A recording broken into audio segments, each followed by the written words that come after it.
สบายดีฮอบเด็กเด้อทุกคนเด้อตอนนี้ก็เป็นเวลาอยู่11:22 นาทีก็นอนบ่หลับเด้เนาะวันนี้จะลองมาปันงบ4 เหรียญลงเบิงซึ่งในงบ4 เหรียญเนาะค่อยจะบริหารเพียงแค่2 ออเดอร์เท่านั้นมาเบิ่งนำกันเป้าหมายของค่อยมื้อนี้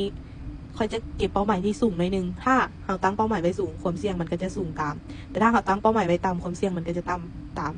แต่ว่าคลิปนี้ค่อยยอมรับความเสี่ยงได้เนาะเสียก็บ่เป็นหยังบ่เดือดร้อนเนาะเพราะว่า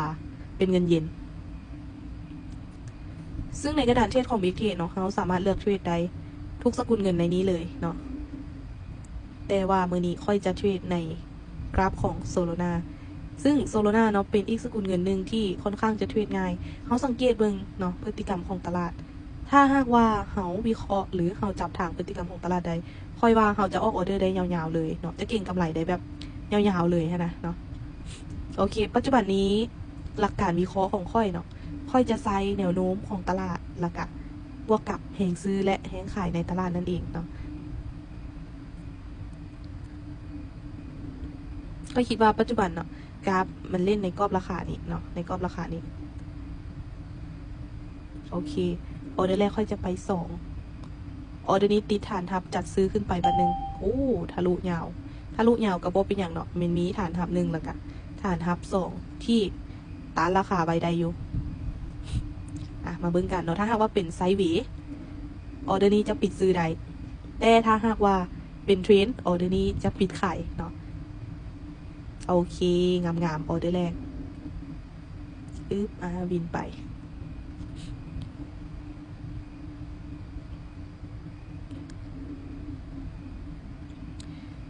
รูปแบบของตลาดเนาะถ้าเบิ่งตามพฤติกรรมเก่าเนาะ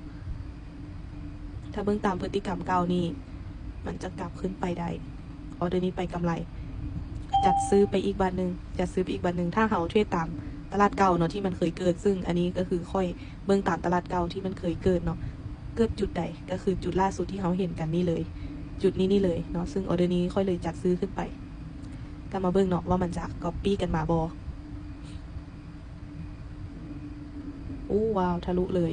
ได้บ่โอเคสวยปิดงามๆถ้าหากว่าเป็นแท่งสลับเนาะสลับในเทรดแบบนี้เขาจะเทรดอย่างน้อยนึงได้นี่ออเดอร์นี้ค่อนข้างจะลังเลใจได้เนาะออเดอร์นี้ขอจัดซื้ออีกบัตรนึงยังมักซื้ออยู่ถ้าหากสลับได้มันจะสลับได้ประมาณ 2-3 คู่ได้บ่เพราะว่าเขาสังเกตในอดีตเนาะตัวที่ค่อยออนไว้มันก็เกิดสลับมา1 2 3 4คู่เนาะสลับได้4คู่ในจุดอาทิตย์ที่ค่อยออนไว้เนาะก็คือจุดนี้เป็นแท่งสลับได้ประมาณ4คู่นั่นเองโอเคบินไปตอนนี้กำไรมาอยู่7 เหรียญละ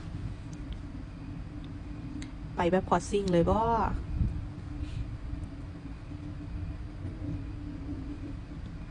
ตอนนี้เนาะสลับได้1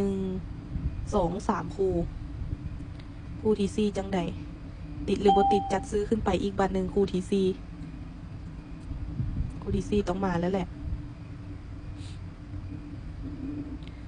ลงมาต่ำมีการย่อได้บ่อีกหน่อยนึงโอ้ยเรียบร้อยจำมั่มเลยออเดอร์นี้พลาดไปเนาะได้แต่3คู่สลับได้บ่ถึง4คู่โอเคบ่เป็นอย่างออเดอร์นี้ค่อยจัดเซฟแล้วกันเซฟทางต้นทุนเซฟทางกำไรตอนนี้เพราะว่าถ้าเฮาอออินแสดงว่าสิ่งที่เฮาเฮ็ดมา 2-3 ไม้ก่อนหน้ามันจะเสียเป้าเนาะฉะนั้นต้องบริหารให้มันได้ถ้าหากว่าเฮาอยากมีกำไรบ่แม่นว่าเทรดมาแล้วสิให้มันมาเสียเป้าไม้เดียวบ่ได้เนาะเป็นไปบ่ได้ว่าจังใดออเดอร์นี้กดลงมาทำแม่จวดลงมาทำแม่จวดได้บ่จวดได้บ่อีกหน่อยนึงจวดแนวนี้ละบ่โอ้เลขงามๆเลย9.9เนาะ